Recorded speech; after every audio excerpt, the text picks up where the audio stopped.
as soon as Isis gets that's done really good. chewing I'm sorry. this David bar. What flavor did you get? It looked like cake batter. Was it? Cake batter? Really? Ooh.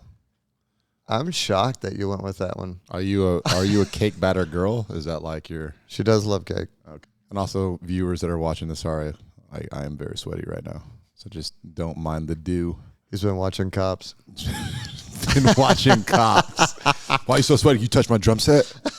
No. I'm watching Cops. I was going to say, I picked the cake batter because I ate so many of the peanut butter that like I'm out. Oh, the salty peanut. Yeah. And the chocolate chip peanut butter was good too to me, obviously. Yeah. So now I'm hitting the cake hard. I'll be done with that. And then I don't know what I'll go to next because I don't really like any of the other flavors as much. But who knows? You should try red velvet. That's my favorite. It's the only one I've had, but it's my favorite. I don't like chocolate, period. Yeah. But. Sounds like a personal problem. Yep. Are we ready to do this? Let's get it. This is Lee Hargrave, certified strength and conditioning coach, former rocket scientist, and I'm ready for my massage today. This is Isis Hargrave, certified OPEX coach, nutrition guru, and I have cucumber in my water today. And this is Adonys, BS in kinesiology, CrossFit level 2, head coach of enduraLAB, week 1 winner of our enduraLAB fantasy league, and I recently found out that I am a NARP. Thank you, Amy. And you have reached the enduraLAB podcast, where we dive into the science behind fitness, the ins and outs of better health, and lifestyle strategies to help you live your best life. Now, NARP, that's a new term for us. We learned it today. Yeah. Yes. Okay, because Amy, our WNBA player now, our superstar. Crazy. came in and called Adonys and myself NARPs. Yes, so a NARP is a non-athletic regular person. So that was, that was a shot to the kneecap right there. That's hilarious. And then I even go like, hey, what happens if I was a high performance athlete, for 8 to 10 years out of my life? Yeah. No, it doesn't matter. Doesn't count. Because what I do right now is I work 9 to 5. So that's what I do. I have a regular job. So she can turn into a NARP. She can, and she will at some point. Not soon, not at all, but it's coming, Amy. Okay. Yeah. I didn't get called that, let's just say. Well, you are. But you are. Regardless of the fact that she said it, you are. I have my own acronyms for both of you. All right, well, excited about today. Today we're talking about one of our favorite topics, and that is strength training, the benefits and science behind strength training, why everybody should be doing it, and even, a little bit of tips on how to. It'd be great if Taylor Swift started strength training right now. If I'm gonna say this respectfully, yeah, you can tell a difference in her body makeup from when she wasn't dating Travis Kelce, and then when she has started dating Travis Kelce, she has put on muscle mass. It's very clear. Yeah. For the ladies out there, that means she looks leaner, is what you would say. She looks, or more tone. What? More tone. Hold on. Oh, yeah. Well, I'm not talking about that. Anyway. But she probably is strength training, but I wish she would post it, because even her showing up to an NFL game has brought so many new fans to the NFL, whether you love her, you hate her, whatever it is. I swear, if that girl would walk into a gym and post some videos of her strength training, it would be cool and everybody would be jumping on it. So I need a moment for that. I need that moment to happen. I mean, we already know the influence and the pull that she has with anything that she talks or says or shows up for. And there's already a great fitness wave for women to get into the gym. But if you have your 5-star general commander starting to work out, and then it's just going to trickle down. Marketing, man. But we're going to try to convince you the best we can today that you should be strength training and why. And not just because you want to follow someone, but because it is best for your body for longevity. Right. That's right. So when we lift weights, we create mechanical tension and muscle fiber damage. Those micro tears stimulate the body to adapt and repair, leading to strength gains. And that's where you kind of get that pump, right? The pump. The pump. What? We will pump you So up. Lee found out what a pump cover was the other day. Well, What is a pump cover? It's a pump cover. You don't know? You don't know? my God, How do you not know what a pump cover is? How do you even work out with? Well, it's just, you know. Like a T-shirt? Well, Yeah. not just a T-shirt, because you don't want it to show what you're working with underneath. No, I want to show everything. No, see, that's the The exact. girlies want to, No, even they girls don't. wear workout pump sets. covers. What? Yeah. So Jack comes in the other day and he's like, I got my pump cover on, which I start laughing about because I realize when he says it what it is, Oh my but God. basically it's just a very oversized shirt that hides what you're working with. So basically. you start your warm up, you do your your first couple sets, but once you start sweating, you're like, okay, like I'm in the workout. Okay, then you take it off. You take off the pump Okay, cover. that makes sense. That's the like whole I wouldn't point. It's hide the my reveal. pump. Okay. It's really big for like bodybuilders because it's like, okay, I got to come in with my headphones on, I got my hoodie on, I'm not talking to anybody, and then you start to like build into this person, and you can take everything off. Yeah, I feel like that should be a TikTok for us or something. I'm not doing a pump cover Yes. TikTok. No. No. Yes. Okay, Kiki and I will do it. Yes. Yeah, that's perfect for you guys.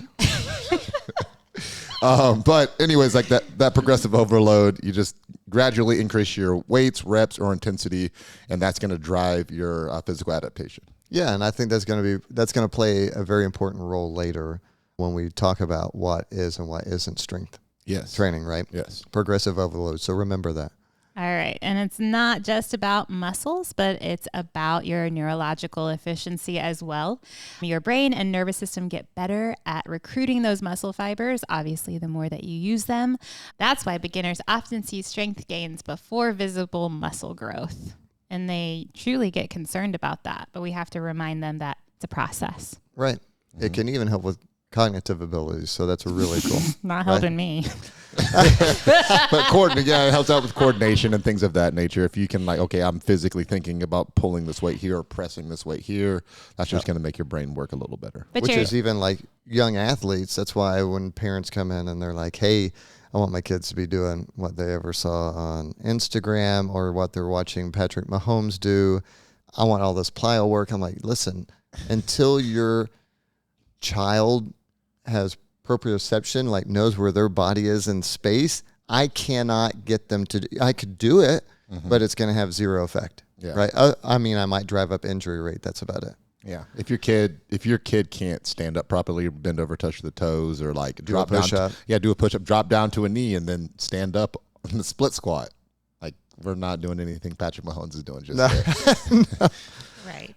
But also remember too, like strength training, great for physical, great for neurological, but it also does a lot with boosting dopamine and serotonin, which help with mood and motivation. That's why a lot of times you'll hear about people being happier from the gym, people feeling good about the gym. Plus, remember, it improves bone density, joint stability, and insulin sensitivity. So when we start talking about things like GLP-1 and monitoring blood sugar, like one of the biggest and best things you can do for that is actually put on more muscle or more strength. Mm-hmm. And a lot of people think about it more from the outside, like how they look physically, but it's a lot of internal systems that muscle building helps as well. And I think if you put all these things on the outside of a pill bottle and was like, here, do strength training and just take this pill, everybody would buy it. Yeah. But it's because it usually takes time and effort. Yeah.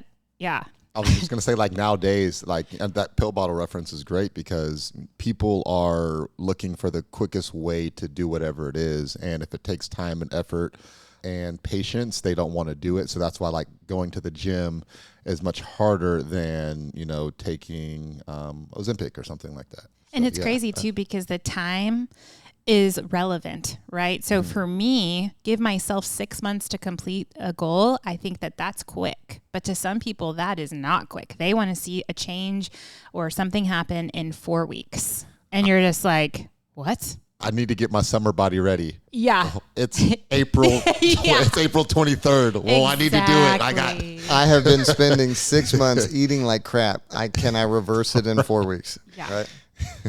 Yeah.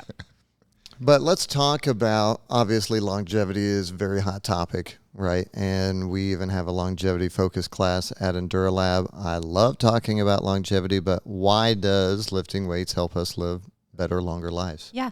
Research shows that muscle mass is one of the strongest predictors of lifespan.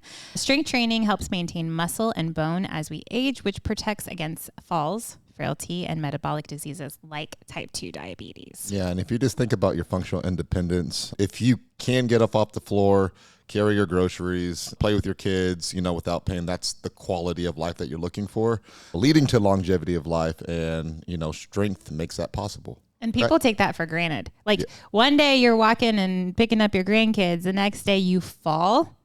Like that is life or death, depending on how you get on an airplane and you can't put your suitcase in the overhead, compartment. I had to do that when I went to Atlanta. Like this older lady she just like looked at me and was just like, can you? And I was already sitting down like buckled up, and she was just like, just looked at me and she was like, yeah, you get up, put this in the, and it was like, I was like, okay, like I'm going to help this old lady out. Right. And I was fine with it. But in that moment, I can see like, oh, she really physically cannot do this. And she like just needs that help. So, yeah. It's amazing to me too that like people they won't think about that outcome for themselves, because again, when you're in it, I mean, just think about like our everyday lives, and then we get a cold, right? And it really just knocks us out. I mean, for a good week, you think about all of the muscle that you lose in that week, or when you come back to work out, it's like you feel like you're starting back from point A, because muscles atrophy very quickly and you really don't know until it happens to you. And so I think like when you're young and you bounce back quick and all of these things, like you don't have to worry as much, but as you start getting older, you're definitely going to want that insurance that you can only provide by hard work and effort. Yes, that's right. A lot of people talk about osteopenia or osteoporosis, which is the loss of bone mass, right? Which is happening earlier and earlier. Right. But you also have sarcopenia, which is the loss of muscle mass. And that starts happening at like mid-30s. Yep. So at mid-30s, you are fighting a battle to try to maintain muscle mass. So it's really important that even, in your 30s, you're thinking about long term, right? And people don't know that they're losing their muscle mass, to be fair, right? It's not UTI. To the fault of people. They don't know how to get that muscle mass back. And so we're going to help you out. Yeah, I think that people usually think about cardiovascular fitness, right? And we know VO2. I mean, you just knocked out a VO2 test today. Feeling great. But cardiovascular fitness is important. VO2 is usually how we measure that, right? But if you think about strength, if you weren't strong enough today for the bike, you would burn out physically before your cardiovascular would even be affected, right? Yes. You just couldn't bike any harder. No. So strength training is non-negotiable, right? Yeah. If you physically can't move your body in the right positions, and as you get older, like you were talking about, you fall down and the osteoporosis, it's because like the more you lift, the stronger bone density you have, you can brace yourself when you fall, or that if you do end up not being able to brace yourself, you have a higher likelihood that your bone or your hips aren't going to break if you do. Yeah, and if it is catastrophic, at least you have the strength for a better recovery. Yes. Right? Yes. All right, so here's going to be a hard one, but why women should prioritize strength training, right? A lot of the women we train, their number one priority is usually a recreational sport, or they'll say, I already strength training, I do yoga or Pilates, which is not true strength training. Yes, women pick those things because there's lots of reasons why they would pick either ulterior sports, maybe yoga, maybe Pilates, and it's because they're usually very attractive to women in the sense of they don't know that it is not going to be a progressive load.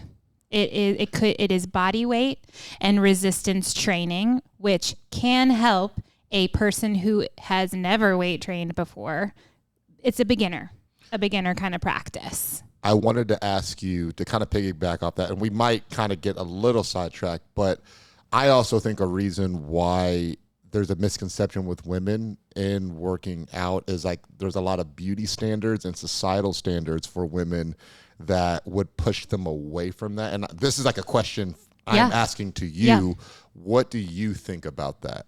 As far as like, do you think that that's a reason why women don't strength train as frequently as they should? So I do definitely believe that there is a body type that is associated with a yoga or Pilates or, I feel like now it's like tennis and pickleball and all these like the long, lean, you wear your cute matching sets, which I am all about. I'm all about that. Right. And the gym girls are usually a little bit thicker as far as like more muscle mass. They may have a little bit more quote unquote bulk, even though it is not easy to get that look. I think that that's a misconception that if you go to the gym, you're going to look like a bro.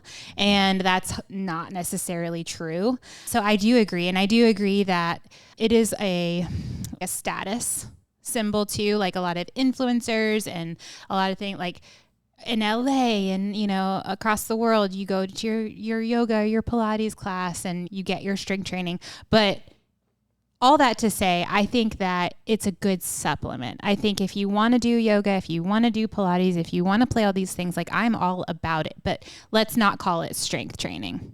And you should have strength training first and foremost as a woman, and then you can supplement with your other things. But if you can't prioritize strength, that is what's going to be most important and for longevity purposes.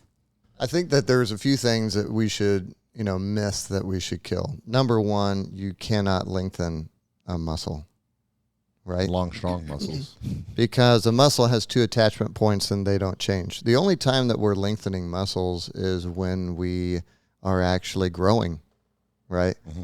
There's things as contracting a muscle, right? But that's completely different. So when we talk about, well, I want to go to a Pilates or yoga because I want to look long and lean, that's not necessarily true.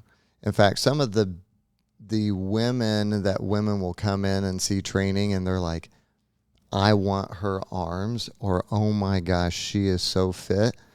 Those are usually females that I've removed cardio from. They used to be chronic cardio people. And when I say chronic, I mean putting in at least 5 hours a week of, the step machine, going on runs, walks, like constant. I took it away and said, listen, your focus is now strength training. We're going to strength train 3, 4, maybe even 5 times a week. And I'm going to put maybe a few sprint intervals on one day, like 10 minutes max. And then on the other day, I'm going to have you do some just long zone 2 type stuff. And they get so fit. They lean out. They get exactly what they want. But it's because of the misconception, and it's the way it's marketed, right? It's marketed so heavy, an Orange Theory, a yoga, a Pilates. This high-intensity interval training is usually marketed to females, and it's a disservice to them not understanding what the benefits of strength training. Everything that they want, they get faster with strength training. Like I said, I think it is a marketing thing because if it's intimidating when someone sees our style of gym as far as, free weights and the setup and everything like that, it is not as welcoming as something might look like an Orange Theory or a Pilates class. And again, not to me, that's not what attracts me, but I think it attracts most females. It just has, we have all the equipment, and with all that equipment, most people and women as well is like, I don't know how to use, what is that? Like, I don't know how to use that. Like, what is that thing? And so that's where that intimidation comes from. And I was also going to say, I feel like nutrition has a big part of it as well to why women don't strength train enough or as often, because to get those results, like, oh, like that lady comes in, like, I want those arms or whatever. It was like, you can't eat once a day and have a salad and that's the only thing you're eating. It's like, no, you have to eat pretty regimented. You have to eat like more. Lots of protein. Yeah. And I think that's another part where to add on to it, it's just not something that a lot of women do. Right. And like you said, it's an education piece. So women look at strength training, and maybe even some men, and they see it as a risk because they could injure themselves. So something like a yoga or Pilates has less risk, or, people aren't going to likely injure themselves, even though you can. And we've heard stories, but we've seen it. Yeah. And we've seen it. Yeah. Anything can be inherently dangerous. And that's why we're coaches. We're not selling access to a gym. We think that you need training a structured process, right? We're going to be there to show you how to modify to where you're at. So we're trying to take that intimidation away. Right. It's just hard for people. The hardest thing to do is walk in the door, right? Yeah. Well, once you show up, that's the first step to, getting on your journey. But we just have to kill the myth that, lifting weights makes women look bulky and look like men. Women don't produce enough testosterone to build muscle like men. And what they do build is strength and confidence and resilience within the gym. And like you said, getting your first foot through that door, that's going to be that first step for you. I mean, it's not only women that are trying to gain muscle. Like I coach men who are also trying to gain muscle, and it is not an easy thing. No. If you talk to any high schooler. I mean, Henry. Oh yeah. Yeah, he's tall and super, super, super. He has a frame to put on weight, but yeah. I mean, he's 6'4", weighs 150, soaking wet, and so like the amount of food. Number one, guys come in and you're like, hey, you're going to have to eat a lot. And they're like, oh, I eat a lot. And I go, no, you don't. You don't, because you look the way you do for a reason. Mm-hmm. And so I'll go through, they're missing breakfast and they're hitting fast food. I'm like, okay, I'm okay with all of that. Just now add 2 more meals to that. What are you talking about? Where? You're not even close to the protein I'm asking or the calories. Just to understand, like, what these kids are eating is usually somewhere around 4,000 calories to start making the needle move, right? It's almost to a point where when you try to put on weight, you don't want to eat as much as you have to eat. So the idea of bulking by just doing strength training, it just doesn't happen. Yeah. And you need to fuel to strength train properly also. So a lot of people that come in and they may be under fueled, you're not going to lift as heavy that day, and you need to make gains so you can lift heavier. You get the shakes. Yeah, and you need to fuel post workout as well. And so really fuel has a lot to do with muscle and muscle building. For men and women. Yes. Yes. Men and women. So before we jump into kind of some tips that we would want to give our listeners, let's talk about what strength training is and what it isn't. Okay, so we've kind of talked about... Should have done a fun game. Yeah, like what would we consider a strength program if you send it to us? Right? Yeah. Okay. Yeah, that would be good. So like number one, I would say there is the thing that Adonys mentioned at the beginning of a progressive overload. If I don't see that or the ability for that, I don't consider it strength training. Agreed. Right? So if you go into your gym and you're tapped out at 25-pound dumbbells, or everything is wrapped in a rubber coating, right, and they're pretty pastel colors, that is not going to be strength training. I'm just saying. And this is also could be your home gym. So a lot of people are like, I work out at home. It's like, okay, great. But if you've been doing the same workout for years 6 and years months, and years, or like, oh, this is the same thing I do, my push-ups. It's not bad, but like, how are you getting any better? Like, okay, you can hit these numbers, but like, how are you progressing? Like, same for the runner who runs 5 miles every day. Yeah. Great. But if it's your the same pace, you're not doing anything, you're not switching it up, you're not adding. So when we talk about that, we often program in cycles, right? So we'll do like an 8-week cycle, switch off, hit a different movement, hit it a different way, different angles, different progressions, but always looking at different things. It may be, one day we're looking at, hey, let's look at building some volume. So we're working on some motor control. Then we're sharpening basically the peak, right? We're going into absolute strength. We may be looking at power, but all of our cycles focus on different aspects, whether there's a test or a retest at the end, so we can make sure our athletes are progressing, right? And the workouts are, similar type movements each week, except we are making them lift heavier, increasing the volume, maybe, increasing the range of motion to ensure we are progressing. Shortening the rest in between. Correct. Something like that, yeah. So I think that's very important to understand to people, what is a true strength program. Right. And when you're in your other programs, like you said, and you're up to a certain weight or you have so much time, there is just no room for growth. Yeah. Like I think about chains that go out, like an Orange Theory Fitness or an F45, right? They get really popular. It's not strength training.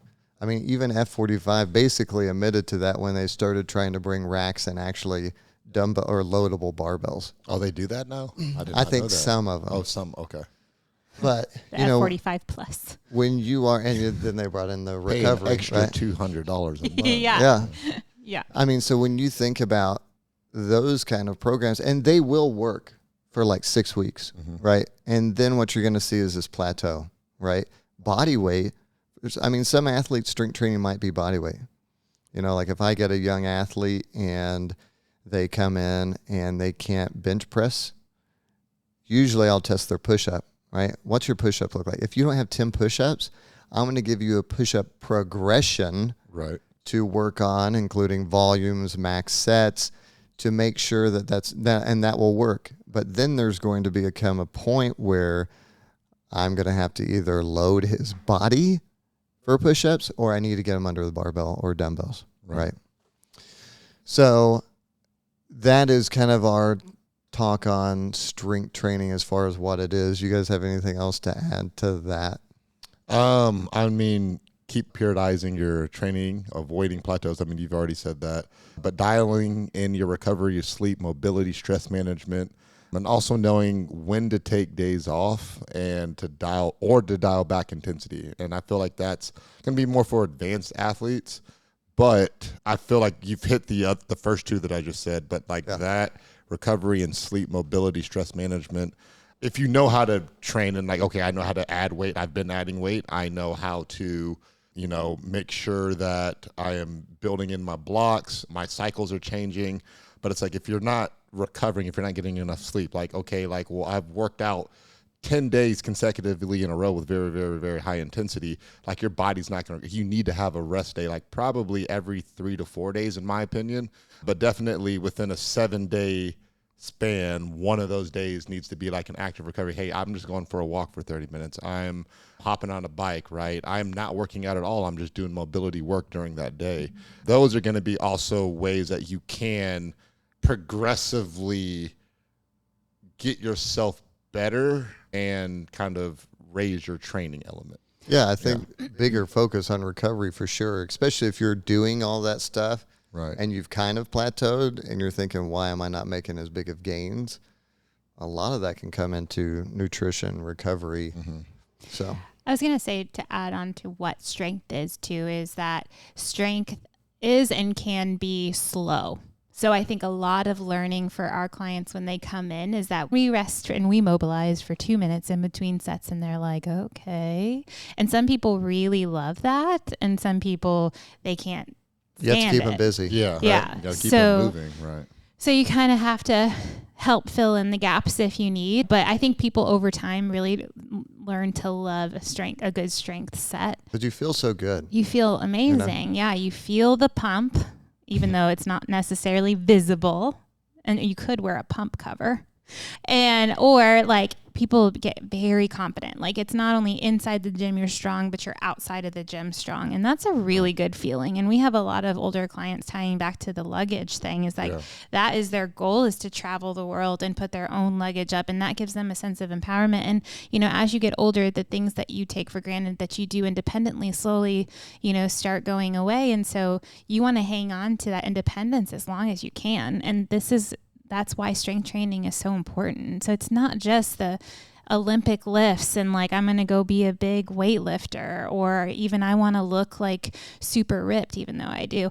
I know that underneath all of it, it's helping me just be alive and living the most quality years that I can. Yeah. Another thing that you can do to kind of help yourself make sure that you're, progressing within your strength training is like tracking your progress, right? Like, being able to, like, I used to keep a notebook myself, and then, a lot of gyms and our, enduraLAB as well, like there's mobile apps that you can use to track your fitness. And I'll be so surprised when people don't log their stuff. They're like, I'm okay. I'm like, no, that's like your proof that you, sorry. I'm one of those people. Oh, you are? You don't log? No, I mean, like I log. I've been, okay, and I guess it's kind of a cop out, but like I've been working out long enough. Like I know the numbers that I need to hit. Like I know myself very well. I'm just saying, like, when That's I do the fair. workouts, You are a very I do the advanced. workouts at the gym. I don't put my score in there. But Don't think I haven't noticed. yeah, I know that's why you're bringing it up.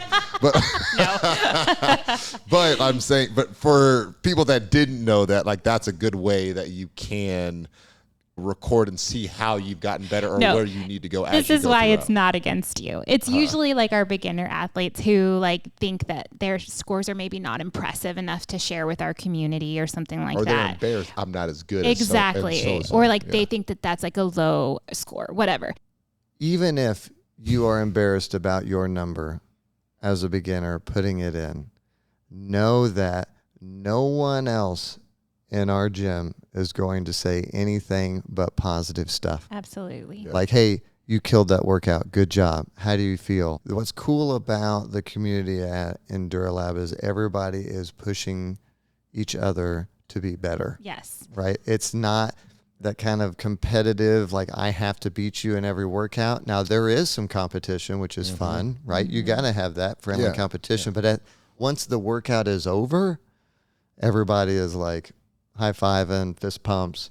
And that's a really cool thing to think about, you know, so don't be intimidated. Don't be intimidated. When you put in those early entries, you go back later when you feel like you maybe have not made the progress that you think you did, and you can see just how much you've grown. And we do that with our Fit 3D scan too, when people are like, oh, I haven't lost any weight. And it's like, well, actually you've built 9 pounds of muscle and you lost 6 pounds of fat, because our machine can tell them that.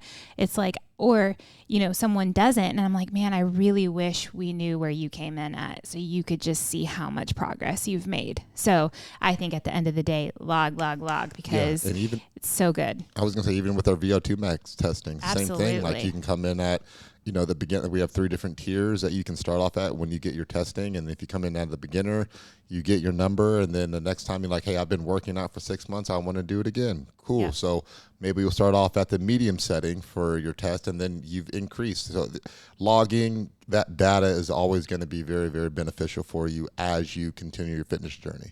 Yeah. So let's give the beginners some points. Obviously, that's where we're going to see the most intimidation, as far as an athlete coming or walking into our doors. So I would say focus on compound lifts, right? And so you would hear things like squats, deadlifts, presses, rows. We usually break things down into what we call fundamental movement patterns. So we have a push. That would be like a push-up or a bench press or a shoulder press. We have a pull, which could be a pull-up or a bent-over row. We have squats, goblet squats, air squats, front squats, back squats, overhead squats. We have hinging, which is where some of your Olympic lifts is going to be. Deadlifts, which are one of my absolute favorite lifts. We have single leg work, so lunging, step-ups, and then we have, what we consider core carry. So working things like farmer carries or planks, functional core type of exercises, right? And then for frequency, we always recommend 3 times a week. Again, we want this to be the priority of your training, and then everything else is supplemental, right? So if you're a big golfer or you're a tennis or you're doing another sport as far as recreation, obviously, we'd rather have you in the gym strength training 3 times versus playing 3 times and strength training 2. Mm-hmm. Sometimes with our younger athletes, we do understand, if they're doing practices and strength training at school, obviously, if we can get them in once or twice a week, that's awesome. Another thing is don't fear heavy weights, right? Strength training is not dangerous. Being weak is dangerous. It's one of my favorite. I think that's a Ripito quote. Yeah, I think it is. We always would progress you with great form before you lift heavy weights. We're never going to put you in a situation in which you can get hurt at enduraLAB. You do have to be careful if you're training on your own. Again, that's why we suggest a progressive overload. So if you're doing reps of 10, or let's say we're doing 3 sets of 10, make it easy, of a dumbbell bench press at 25 pounds, and on your last set, you felt like you could have done 5 more. Next week, go to 27.5 or 30 and see if you can do the same thing. All right. So progress it slow And again, if you really want help, we suggest you finding a great coach. Obviously, if you're in the Fort Worth area, we suggest enduraLAB. And then prioritize nutrition, especially protein and water. All right. Those are usually the two things that we can't outrun a bad diet. Yeah, those are the two things that we have athletes track at the beginning. It's really simple, and we're trying to get as many grams or ounces as pounds body weight. Right? For beginners. For beginners. Yeah. For beginners. And then for advanced athletes, it's some of the same things, but just a little more detail to them, but keep using that progressive overload. Again, maybe instead of 2.5 to 5 pounds, maybe you're trying to add 10 to 20 pounds on those lifts as you guys go throughout your cycles. Keep making sure that you're periodizing your training. So again, just make sure you're structuring your workouts using different phases, varying goals for yourself, varying intensities and volumes throughout your workouts. And again, we've talked about that sleep, recovery, mobility, stress management. Really haven't dived into that. If work's really getting to you, if home life's really getting to you, those things will affect your training. If you've had a hard day at work, it's hard for some people to get to the gym. Hey, I got a lot going on at home. I can't make it to the gym. Just make sure that you're able to manage that. Try to find an hour of movement, 30 minutes to an hour of movement, or I wanted to work out today, but this is getting really tough outside of the gym. I just want to go for a walk around the neighborhood or something. Something like that will still keep you active, but yet you're not really straining yourself because you have so many other stressors on the outside. And also, like I said, know when to take days off. Maybe some of those days that you're having very, very stressful times, hey, I just don't need to go to the gym at all, right? I need to find something that's going to relax me, center me, so I can, try to get to the gym that following day. And then again, always tracking everything that you're doing. And remember, strength training is not a sprint, it's a marathon. So making small, consistent progress does compound over time. Absolutely. Strength training isn't about muscles. It's about building a foundation for health, longevity, performance. Whether you're new to lifting or chasing advanced goals, strength should be the center of your fitness plan. And if you're a woman like me, take this as your sign and pick up that barbell. You are. She's a lady. She's a lady. Classy lady. And stay consistent, trust the process, and just know the results will come if you stay consistent with everything. Right. And everyone out there, thank you for listening today. If you've liked the podcast, we'd love it if you left a review on iTunes or Spotify. That would really help us out. If you'd like to interact with us online, the best way to do that is on Instagram. We are at enduraLAB. Follow us. Until next time, keep moving, eat well, and stay strong.